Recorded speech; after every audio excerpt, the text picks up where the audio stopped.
I'm John Kane, and I welcome you to Let's Talk Native on this Saturday, November 9th.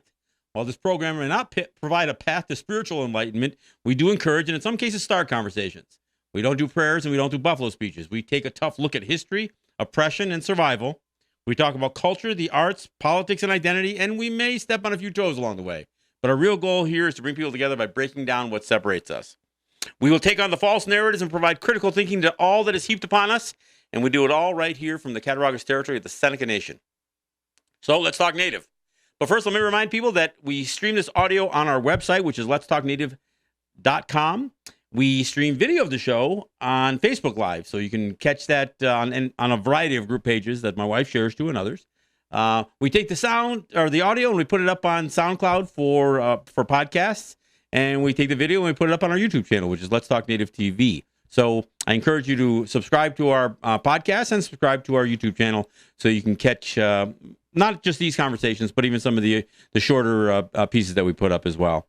I am the host and the producer of the show, and I'm joined in studio by Jake Proud, who is managing our audio and our video.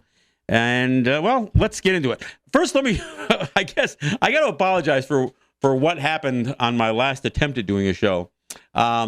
Turns out like so many of you, I got put into Facebook jail. I still don't have a full handle on what exactly I'm doing wrong. I know it has something to do with how the frequency at which I share non-Facebook content.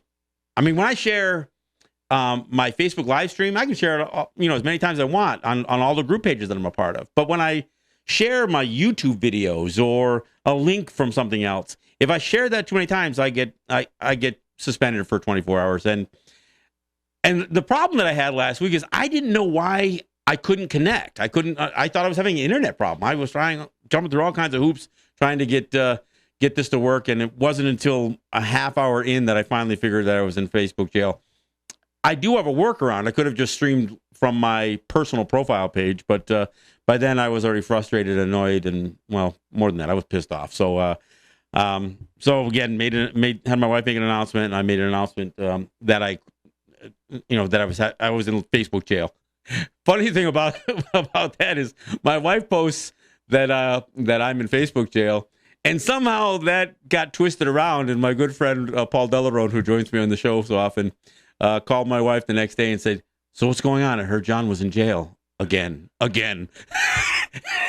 So no, I wasn't really in jail. I was just blocked from Facebook for a day. So anyway, what I was going to do a show on last week, the title was going to be "The Grinch Who Stole Native American Heritage Month." There was a lot of buzz, a lot of outrage from Native voices that Donald Trump had not declared November National Native American Heritage Month. The reality is he did, but he didn't tell anybody. It just got posted on the White House website.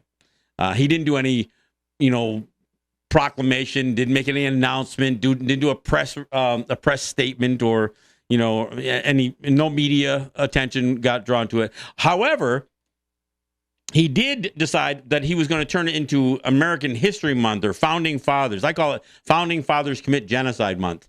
So that he had no problem making a public announcement. I mean, and I mean literally speaking the words. So in his attempt to do that, he kind of undermined the whole idea that November, by certainly every president back before Clinton, and I think even the first Bush. Somebody told me all the way back to Nixon. Not so sure. I don't remember. But that presidents have declared November Native American Heritage Month, and Trump just pissed all over that. But here's the thing, and this is what I was saying. Can we drop kind of the phony outrage? I mean, do any of us feel like we have to have Donald Trump validate a month for us? I mean, I'm not a big one on holidays, even the Columbus Day thing. I mean, I'm more outraged that there is a Columbus Day, not that there isn't an Indigenous Peoples Day in so many places. So I don't need a holiday. I don't need a special month. I don't need all that stuff. Most of you know that when I refer to our special month, I'm being at least moderately sarcastic. So you know that. So anyway, So, in calling Donald Trump the Grinch who stole Native American Heritage Month, by the time I get to actually do a show, because I'm not blocked on Facebook, turns out we got another Grinch. We've got U.S. federal judge, I think it's William Cretin. He made a ruling, I think it was yesterday. It was probably yesterday. He made a ruling denying the Seneca Nation's motion for the federal court to vacate the arbitration ruling that those arbitrators a year and a half ago or whatever it was said the Seneca Nation has to continue to pay, even though the compact doesn't call for any payments after the first 14 years. So the Seneca Nation tried to go into federal court to ask a judge to vacate the arbitration ruling. And they made a decent argument. The problem is, under the terms of the compact, a arbitration ruling is not appealable by either side. It's not appealable. So the idea of the Seneca Nation trying to go into federal court and convince a judge that even though we entered into agreement back in 2002 that said we would let arbitrators make a final determination, we're asking you to vacate that decision. And that was the judge's way out. Basically, the judge says, no, you agreed that arbitration was going to be the final decision, and I'm sticking with that. Now, in his ruling, and I read through most of it, he did acknowledge that there was ambiguity, and that the arbitrators acknowledged that there was ambiguity. The problem is, arbitration panel is 3 judges. 2 of the judges, the 2 white guys, couldn't have been more clearly skewed in the state's favor. Because here's the thing about ambiguity. Historically and traditionally within federal courts, if there's a dispute between natives and non-natives, and some of the dispute involves the ambiguity of legislation or a contract or whatever, if there's ambiguity, which would suggest that the native people could interpret the written words one way, and the white people can say, no, that's not what it meant. Judges have historically always ruled in favor of native people on the premise that white people should know better. It's your system. There should be a higher standard for states, the federal government, corporations, whoever is responsible for drawing up these contracts that result in this conflict. There should be a higher standard for you than for native people, because you're forcing native people into this system that's not theirs. I mean, and courts have ruled this, not this arbitration panel, and not this judge. So in this situation, it kind of harkens back to a couple of previous shows that I did. The one where I talked about all of these documents being written by white people for white people. And here's where it gets a little bit tough. Because, look, the Seneca Nation didn't negotiate all of the terms of this compact. No, their lawyers did. And I got to tell you, the lawyers are white. Predominantly. I mean, they claim to be experts in Indian law or Indian gaming or this, that, and the other thing. But you know what? The compact that the Seneca Nation signed or entered into with New York State in 2002, it sucked. I mean, it sucked. There are huge problems with the compact, not the least of which was tying things like land acquisition to a gaming compact. Who the hell would even do that? Well, the Seneca Nation did, and they were advised by their lawyers. They also gave away the farm. They gave away an increasing amount of revenue to New York State in exchange for something that they didn't even have any way to evaluate its value. And of course, what I'm talking about is revenue sharing in exchange for the state conceding, a concession as they call it, an exclusivity provision. The problem is the state didn't concede a goddamn thing. What the state said is they would not put a casino within the 15 county area around Seneca territory. You know what? The state couldn't put a casino in any place in the state. They couldn't do it. Why? Not because of a compact. They couldn't do it because state law prohibited it. There was according to the New York State Constitution, New York State couldn't do casino gaming. They just couldn't do it. So they didn't give something up to the Senecas when they said, "Oh, we're not going to do a casino within your exclusivity zone. In exchange, you're going to pay us $1.5 billion over 14 years. I mean, they didn't not do gaming because of the compact. To the extent that they had any cuffs on them when it related to gaming, it was because of their own state law. So the state didn't concede a goddamn thing. And you know what? They didn't honor any exclusivity. Why? Because to the extent that the state could do gaming within that area, they did do gaming. They built huge slot parlors in 3 racetracks, horse racetracks, that is, that were within the exclusivity area. 3. And every slot machine they put in at those racetracks diminished the value that the state claimed they were giving in exclusivity to the Seneca Nation.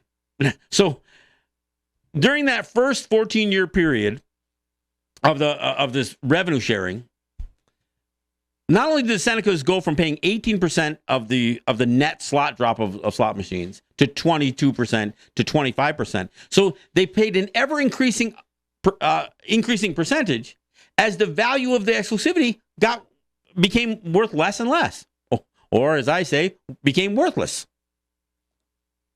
I mean, it's absurd, and so here's part of the problem again with the lawyers who have represented the Seneca Nation. The very ones who negotiated that crappy deal for the Senecas in 2002, some of them are still the lawyers defending them now, or claiming to be defending them now. And that couldn't be more unfortunate. I mean, it just couldn't be more unfortunate. So they go into arbitration, and these lawyers,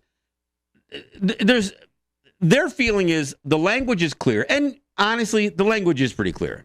There is no part of the compact that talks about payments past 14 years. That was what the Senecas' whole position was based on. They said, look, we fulfilled our obligation. We paid you, most of that period, the last 7 years, 25% of our net slot drop. And before that, it was 22, and before that, it was 18%. We've been paying you every year for 14 years for an exclusivity. And that wasn't really worth much. But that's not really what they were arguing. They're saying, we fulfilled our obligation. We paid you for 14 years. There's no language. Look, there's also not language that specifically what they call a sunset clause. There's no specific language that the payments end. But you know what?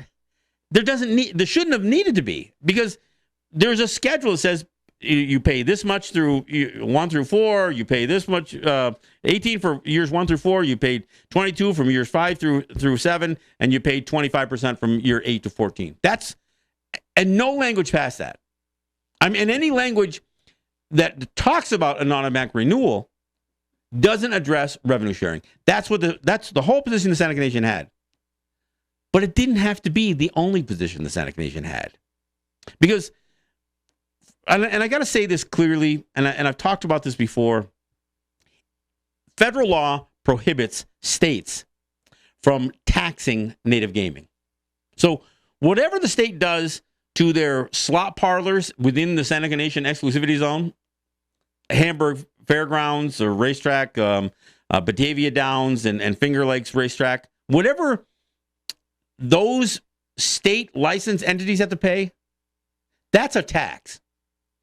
And that has nothing to do with the Seneca Nation's payments that are not supposed to be a tax. They're only supposed to be revenue sharing.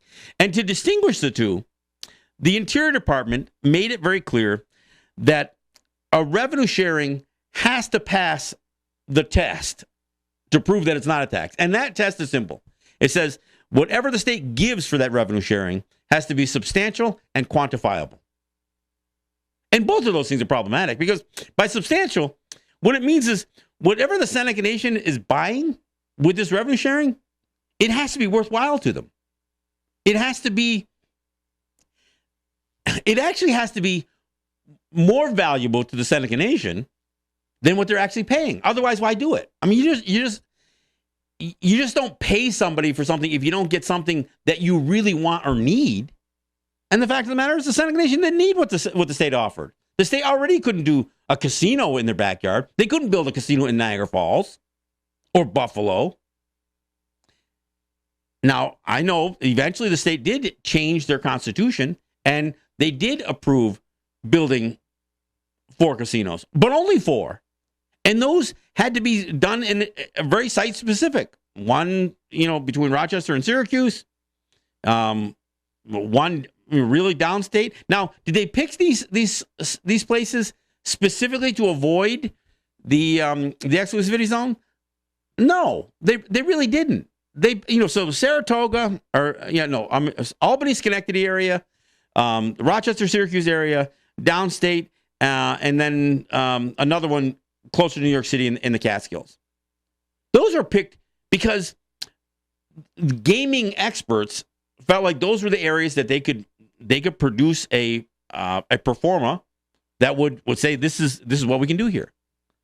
Nobody was going to try to build a casino in Niagara Falls and compete against the Seneca Nation that already had a 7-year advantage on them. And they weren't going to do that, especially if they're going to have to pay a higher rate, a tax rate that was closer to 40%, while the Senecas had been paying a 25% revenue sharing, but that would have gone completely away. So, because of the so-called exclusivity. But the bottom line is, the state didn't really give anything up, and that you could say was worth.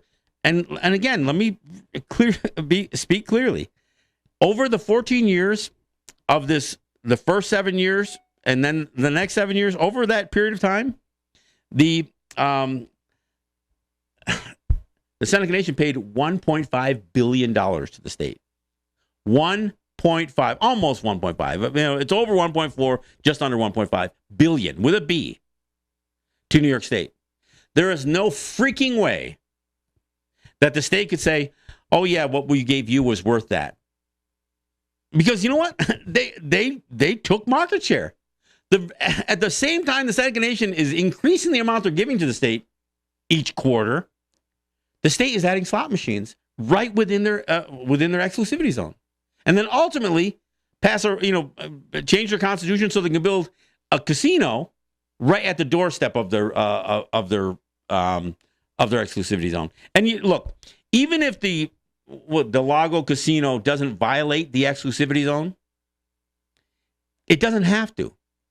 The question is, does it decrease the value of the exclusivity that the Senecas had? Because that should be the test. The test isn't necessarily did the state breach it, although it could be regarded as a breach, because for a breach to occur on this revenue sharing, it doesn't mean the state has to necessarily have broken or violated the terms of the compact. Really, all they had to do was violate the federal statute associated with native gaming that this was operating, the Indian Gaming Regulatory Act. And if the state was trying to impose a fee, still calling it revenue sharing, upon the Senecas, while giving something that had significantly less value than the money that they were receiving, that's a breach. So, and I'll get back to why I'm saying this as the show goes on. So, these arbitrators, when they made their ruling, they knew there was ambiguity. But you know what they based their ruling on?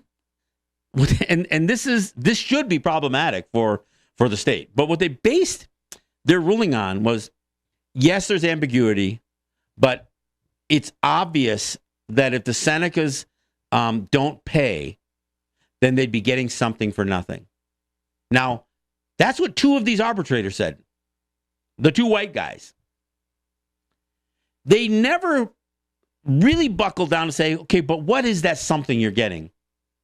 And is it worth, because for another 7 years, that'd be another $1 billion. Another $1 billion the state will receive if they're successful in squeezing this out of the Seneca Nation.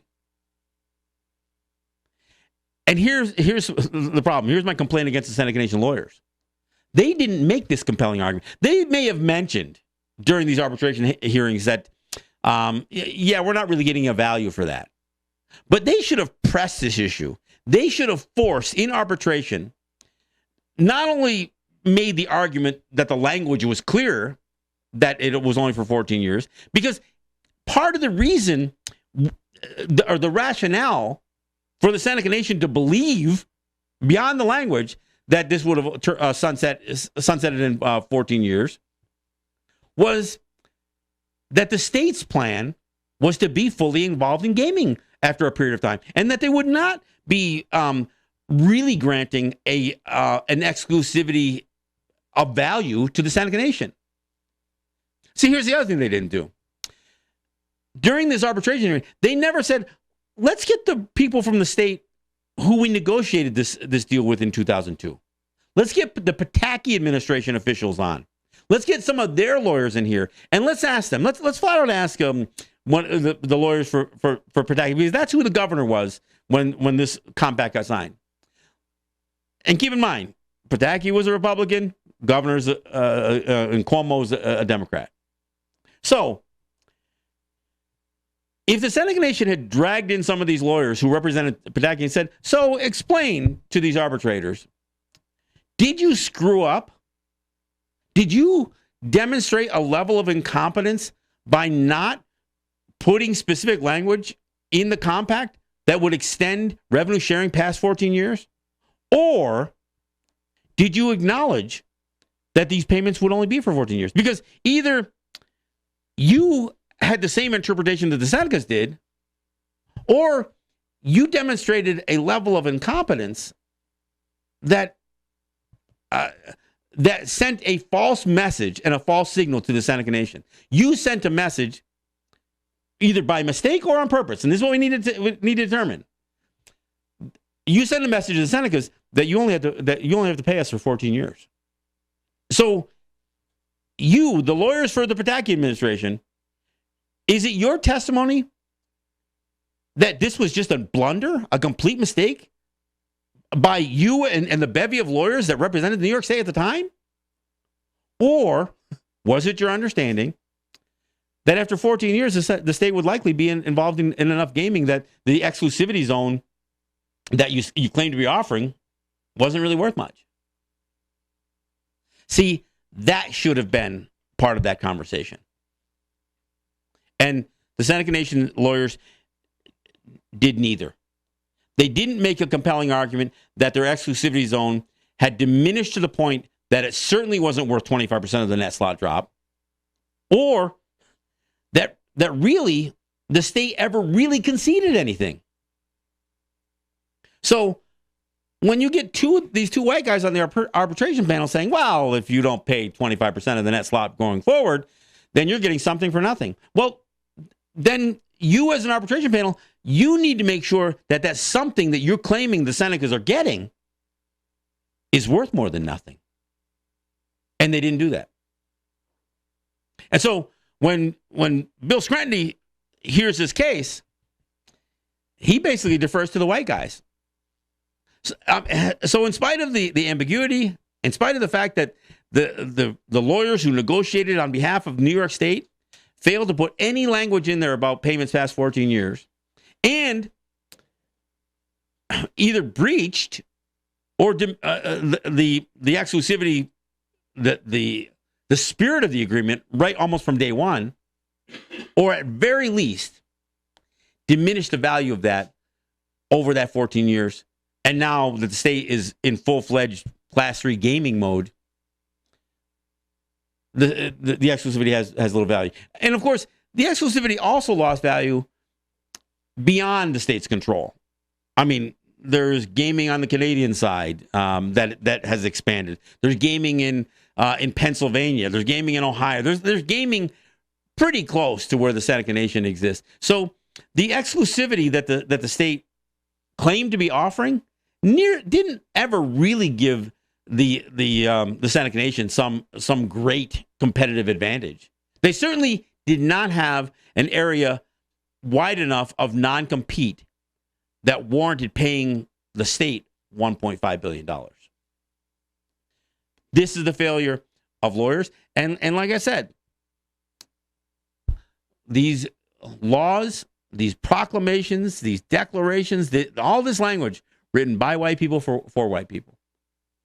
The same lawyers who negotiated the terms of this compact for the Seneca Nation are defending them today badly. They represented them badly in the compact negotiations in the first place, and they are representing them badly going forward. We're at the bottom of the hour, so we're going to take a break. When we come back, let's talk about what next. Now what? But just keep in mind, we didn't just get a happy Native American Heritage Month from Donald Trump. We got one from Bill Cretin as a U.S. federal judge as well. We'll take a break and we'll be right back. This is John Kane. This is Let's Talk Native. Hero, lost alive today.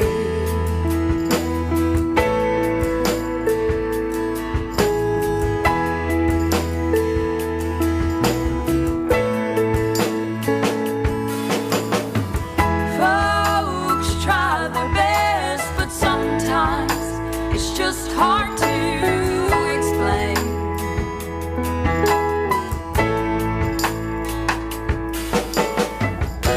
Stripped away from a lover's arms,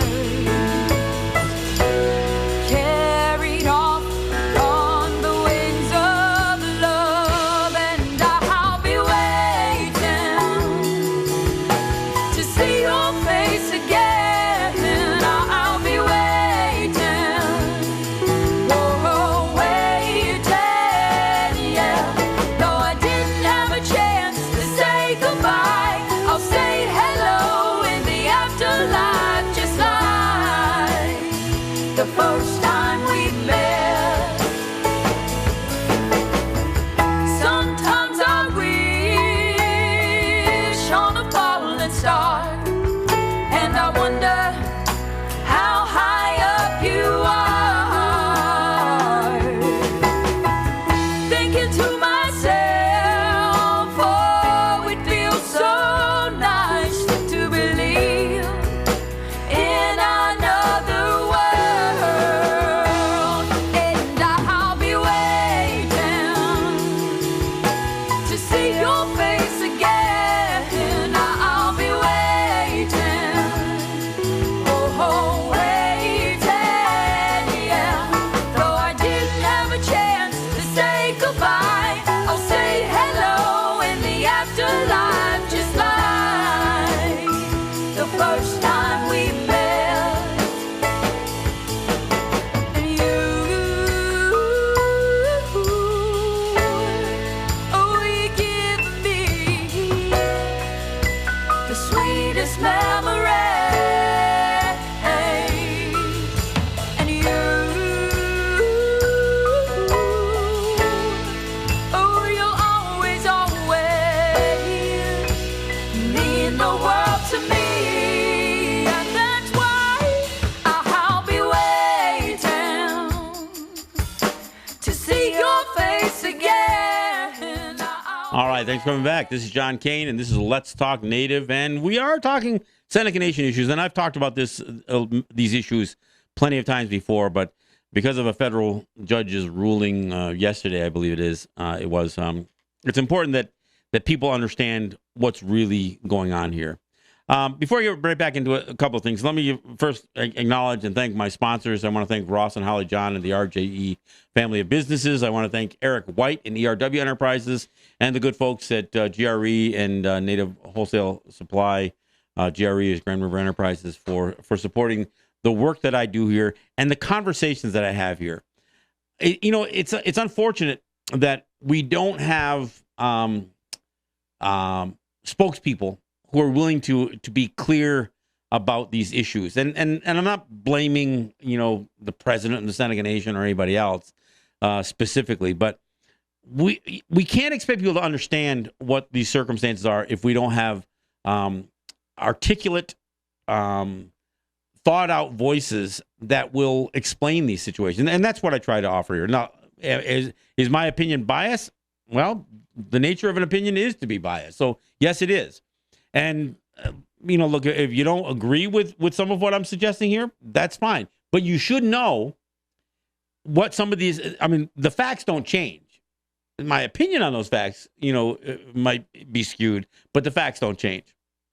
So look, I want to thank those sponsors that allow me to do this and allow me to deliver and and offer some of this perspective, especially to the Native people who listen. And look, I know I've got non-Native people who listen to the show, and I appreciate that because I think they need to understand this stuff, but our own people do. And look, am I in a position of any kind of authority to hold the Seneca Nation responsible or accountable for how they deal with this stuff going forward? No. And do I influence it? I don't even know that. But my hope is that I can at least shine a light for Seneca people to ask the questions of their elected officials. I'm not Seneca, and I don't play one on TV, but I think it's important that people do understand some of the details involved in some of this stuff. Look, I also want to thank those people who share the show, like my wife, Brenda, who shares this show, the Facebook live streaming of this show on a bunch of other group pages. I want to thank those of you who share the videos from YouTube and the podcast as well. We cracked 500 as far as subscribers to our YouTube channel. It took a while to get there, and I'd love to see it get pushed up to 1,000. I do encourage people to share the show. And encourage your friends and relatives, those who you think will benefit from learning some of this information or hearing some of this information. And talk them into subscribing to our podcast and to our YouTube channel. All right. So before the break, I said we would talk a little bit about what next. Now, the way the newspaper put it out there is that the judge ordered the Seneca Nation to pay. Well, kind of. I mean, the judge did dismiss the motion to vacate the arbitration ruling, which was the order to pay. And he confirmed or affirmed, I guess, or upheld, I guess you would say, the award. Now, is that the same thing as a court order to pay? Look, I'm not a lawyer, but I think it's important that what the judge actually ruled is properly characterized. The bottom line is the judge says, "Look, I'm not changing anything because both parties agreed that arbitration would be the way that this thing get resolved." Now, so where does that leave the Seneca Nation? Do they have to cut a check tomorrow? I'm at least glad that the president of Seneca Nation, Ricky Armstrong, did not offer a knee-jerk reaction to this ruling. He said, "No, we're going to look at it and see what our options are." So what are some of the options? Well, I think there are two. One of the options is to simply not pay. And it was always one of the options, just to not pay. Because although, in a way, Scrutiny's right. This arbitration ruling was not appealable.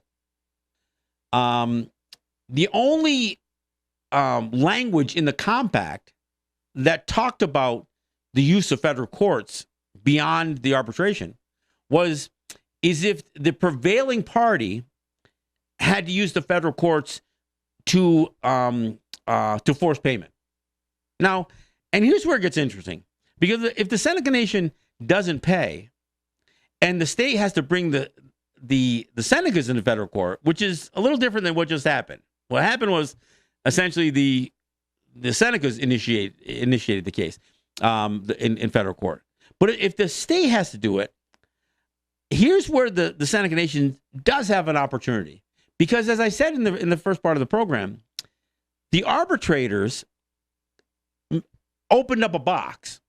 They said if the Senecas don't pay, they'd be getting something for nothing. Well, that should warrant a conversation. Well, what do you mean they're getting something for nothing? What is that something? What are they getting? And don't just tell me exclusivity. No, explain the value of that. Because we know what payment will over the next 7 years will be. It's another $1 billion. So you said, meaning the two arbitrators that ruled against the Senecas, keep in mind, the third arbitrator thought what these guys did was essentially rewrote the compact. I mean, he characterized their ruling by adding language that wasn't there and saying that there was some sort of extreme, I don't know, implied, I guess, or implicit agreement to pay past 14 years. I mean, contract law is supposed to be explicit, not implicit. I mean, you shouldn't be able to say, well, we think it means this. But that's what these two arbitrators did. They said, we think the Senecas have to pay because they'd be getting something for nothing. Well, that should open the door if the Senecas say, no, we're not going to pay because we aren't getting something for nothing. The arbitrators are wrong. So if the Senecas don't pay, the state will have to take them into the Western District of New York Court. It would probably have to be a different judge than this. And the argument the Senecas could make is that we're not getting anything of value. Now they can make the argument that they should have made an arbitration and really laid out the whole exclusivity thing on the table. You know, they probably can't re-argue whether the language of the compact implied that they were supposed to pay for another 7 years. But the problem is the revenue sharing is now exists in violation of the federal statute that the state is trying to, that calls for the compact in the first place. So the Senecas do have an option there. And there's another option.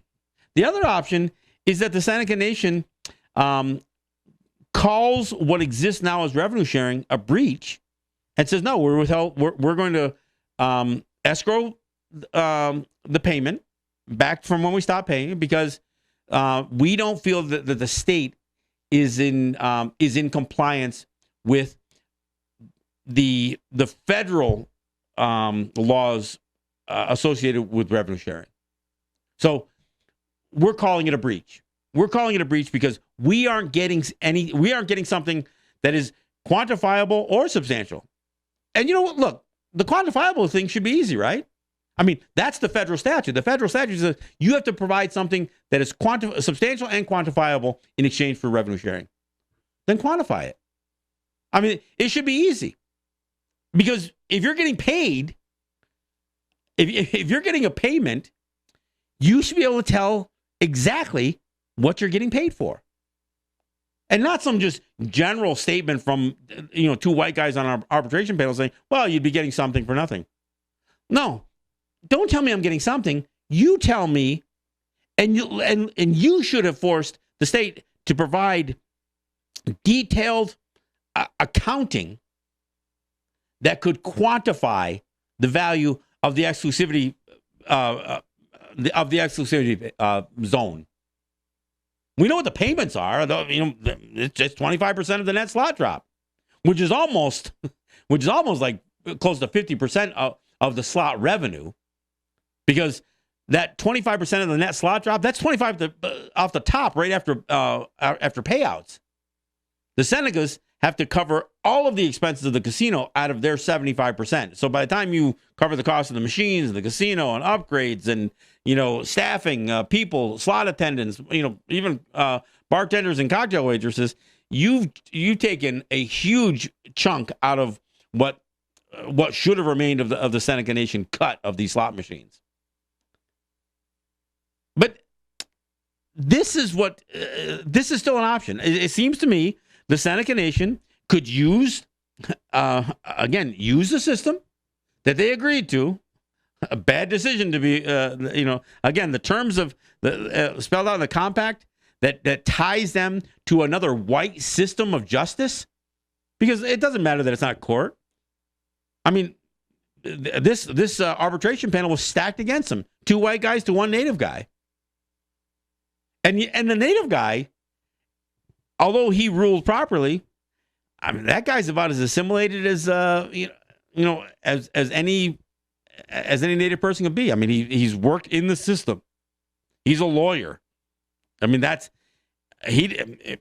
Kevin Washburn doesn't have any sense of Seneca culture or history or law or governance. No, his job was only to represent. To look into white man's law. So that's what he was there to represent. And I'm not, criticizing Kevin Washburn. I'm still very critical of what the Seneca Nation lawyers have done. I mean, they should have insisted that the revenue sharing was over, just based, even without the language, just based on the fact that they weren't getting anything of value. They were no longer getting anything of value out of this exclusivity zone. And like I said, if you consider that the state did compete against the Seneca Nation to the full extent that it could legally under state law, it just begs the question, then what did they give up? What did the state concede? Because, again, for those of you who are listening, especially non-native people who are listening, you have to understand, the state doesn't get rewarded because they allow native gaming.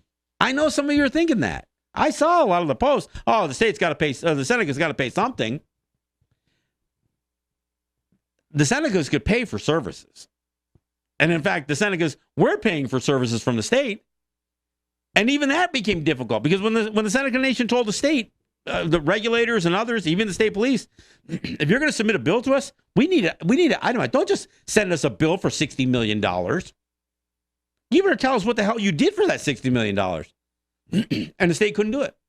In fact, that became such a point of contention that the state police said, no, we're not going to police the casino anymore.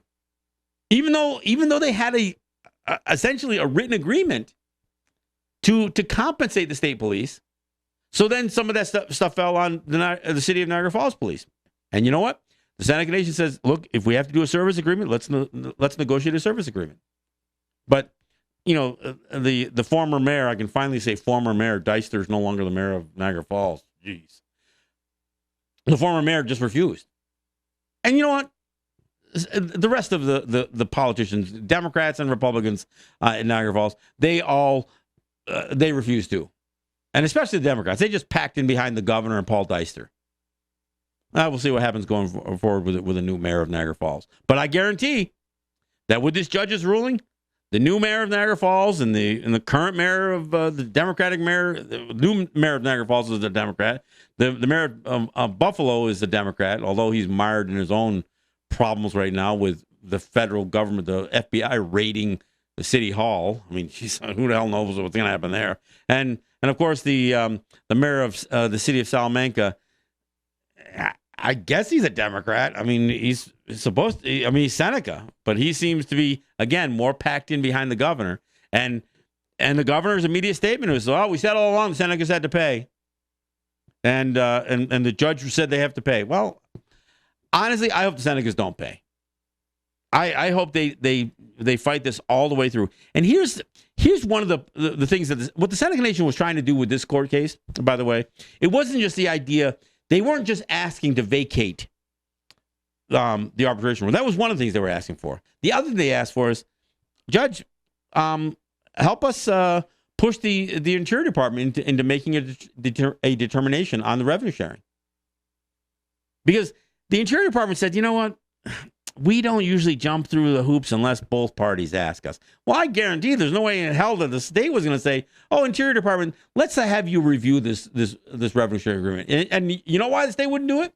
Because the Bureau of Indian Affairs, under the Interior Department, they didn't sign off on this compact because the revenue sharing agreement was so bad. Instead, they just punted. I mean, there's three things that the Interior Department or the BIA could do when it comes to a gaming compact. They can either approve it, they could reject it, or they could do neither, which is essentially like acquiescing and a silent approval of the compact. They did the third. And why? Because they didn't agree with some of the language there. They thought the language was troubling. Not just a 14-year thing, but the whole term. But, you look across the country, there are states, several states that are trying to squeeze native gaming under the guise of revenue sharing, even though they're offering nothing of value in return. And here's the sad part.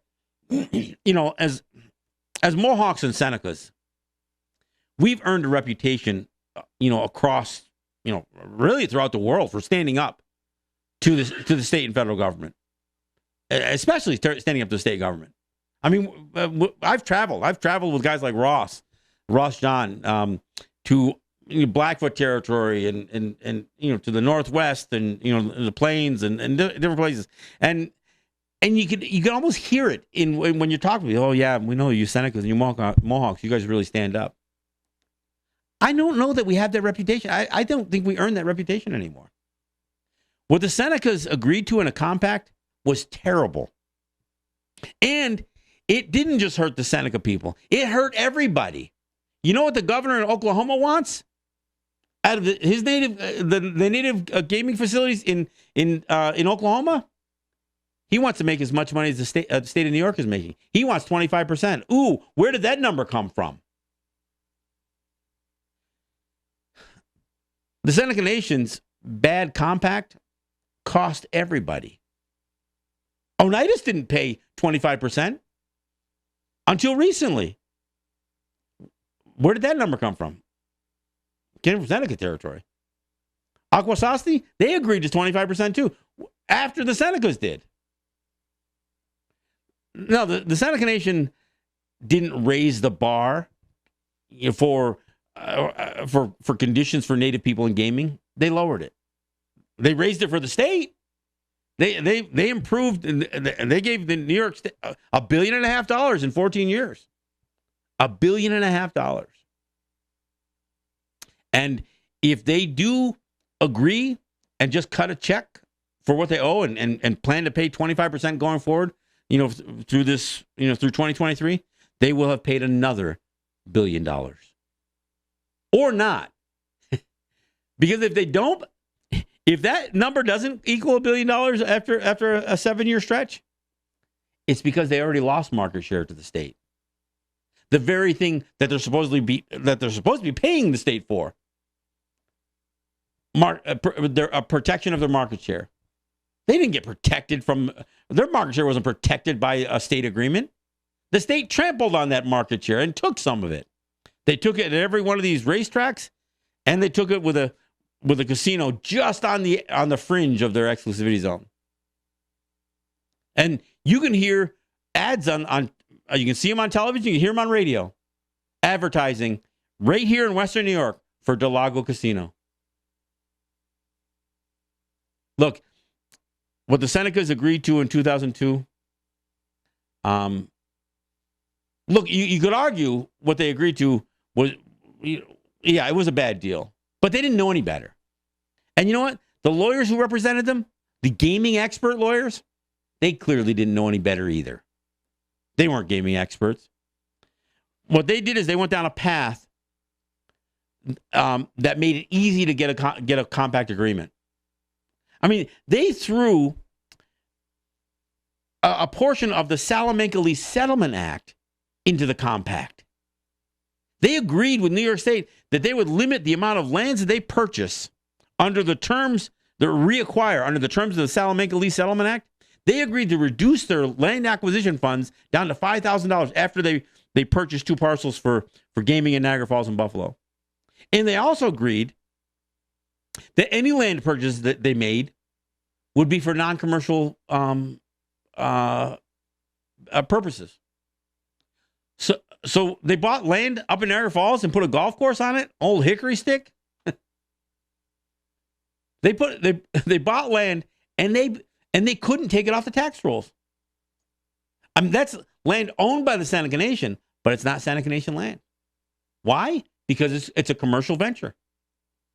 The Senecas screwed themselves over their unique process for reacquiring lost land, ancestral land. They squandered it under the advice of legal counsel in this gaming compact. I once said the Senecas wanted gaming in the worst way, and that's what they negotiated. And I'll tell you, if they're going to pay 25%, through 2023. Man, I hope all you Seneca people who are listening, and I know I don't have a million listeners, and I know the bulk of the Seneca population don't hear this show, at least not right out of the gate. But you better know that this is costing you. And if they don't ever have to scale back your annuity payments, your monthly payments you get, which is tied to gaming. I mean, certainly it's tied to the lease to the gaming corporation. That's where this money comes from. You're certainly going to see a loss in services, in programs, or you're going to see the Seneca Nation go further and further into debt. so they can maintain the lifestyle that you've grown accustomed to. Why? Because you're dishing out $1 billion to the state of New York. And how gracious was the state of New York?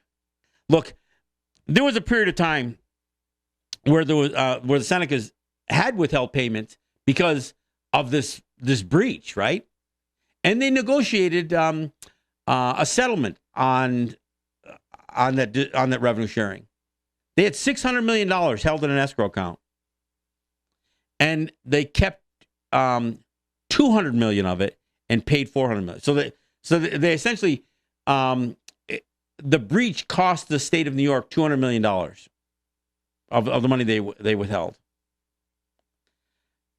And some of the vitriol that came out of Niagara Falls and and Albany out of the governor's mouth over the withholding of that payment then, to me, warranted a response after they settled this. When the Senecas cut a check, and they had one of those big checks, $400 million to the state of New York, the governor of the state of New York and the mayor of Niagara Falls should have apologized to the Seneca Nation. And when I suggested so, Paul Deister dropped F-bombs and stormed out of a radio studio in Buffalo, WBEN radio. Because they could not even be gracious in getting a check for $400 million.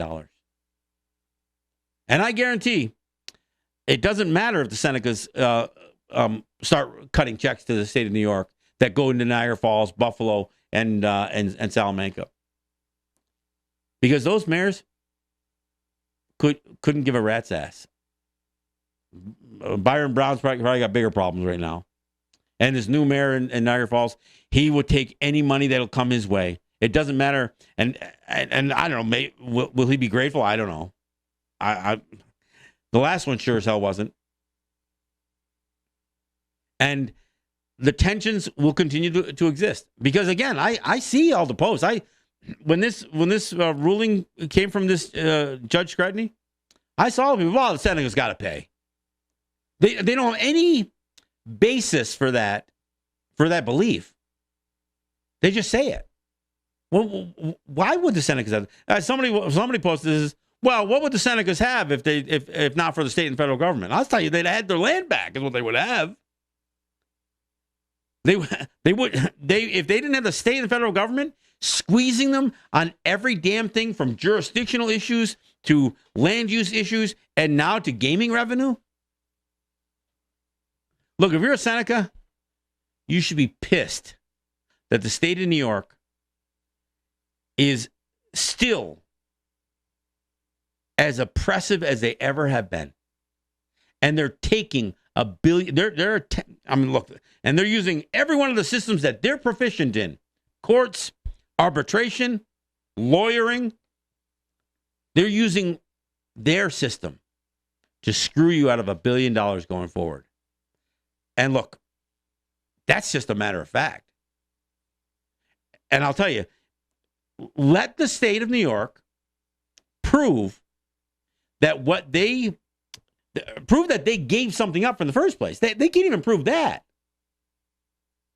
They can't quantifiably say, look, sure, you paid us $1.5 billion, but we could have made that money if we didn't offer you this exclusivity. No, you couldn't, because your state law prohibited it. And to the extent that you could compete against us, you did. Those are just facts. And again, part of what, again, going back to what this judge refused to do, this judge would not press the Interior Department, and the Interior Department won't step up on their own. But so the two options I discussed was to re-enter arbitration, call for arbitration over revenue sharing agreement that is no longer valid under the terms of the Indian Gaming Regulatory Act. I think that they could call that. They also could refuse to pay and force the state to take them to federal court and dispute the value of the revenue sharing agreement. But the other thing that they can and should continue to do, one thing, they should team up with those guys in Oklahoma, those native gaming territories in Oklahoma, and the ones who recently got a bit of a win over revenue sharing in New Mexico. They should work with other native territories and press the Interior Department to do their freaking job. They're the ones who are dropping the ball. It is on the Interior Department. It's on the Bureau of Indian Affairs to say, look, the state is violating the Indian Gaming Regulatory Act because their revenue sharing agreement does not pass the test on whether it's a tax or not.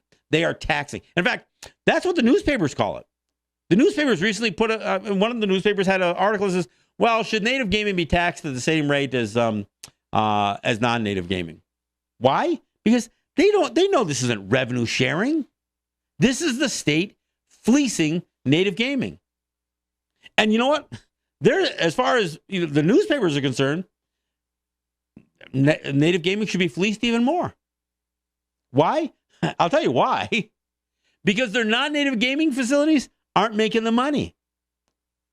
Del Lago, the one that's stealing market share from Seneca Gaming, hell, they can't even make payment on their loans. They're just paying interest. They can't pay their principal down. They're trying to sell the white elephant to the Seneca Nation. Yeah. So the casino that is licensed by the state of New York, they're hoping they can get the Seneca Nation to buy that slug. Sad part is, I think the Seneca Nation's considering it. And you know what? That one won't operate as a native casino. And how problematic is that? Look, Senecas, you need to reach out to your elected officials, your leaders, or whatever. I mean, your families. You guys need to speak in a solid voice. And you know what? Let the media know what you feel about this thing. This isn't about corruption within the Seneca Nation. It is about a certain level of incompetence by your legal counsel. You guys should be storming the next council session, raising hell about any possibility that the Seneca Nation is going to pay another $1 billion to the state going forward. And they might. And actually, in my humble opinion, they probably will. All right. So that's my show on this subject. I'll keep you posted on what I hear, and we'll probably cover this issue again. It definitely has an impact on the lifestyles of Seneca people and the Seneca Nation financial strength. So we'll talk about it going forward. I'm John Kane. This is Let's Talk Native, and we'll see you on Tuesday. Yoy.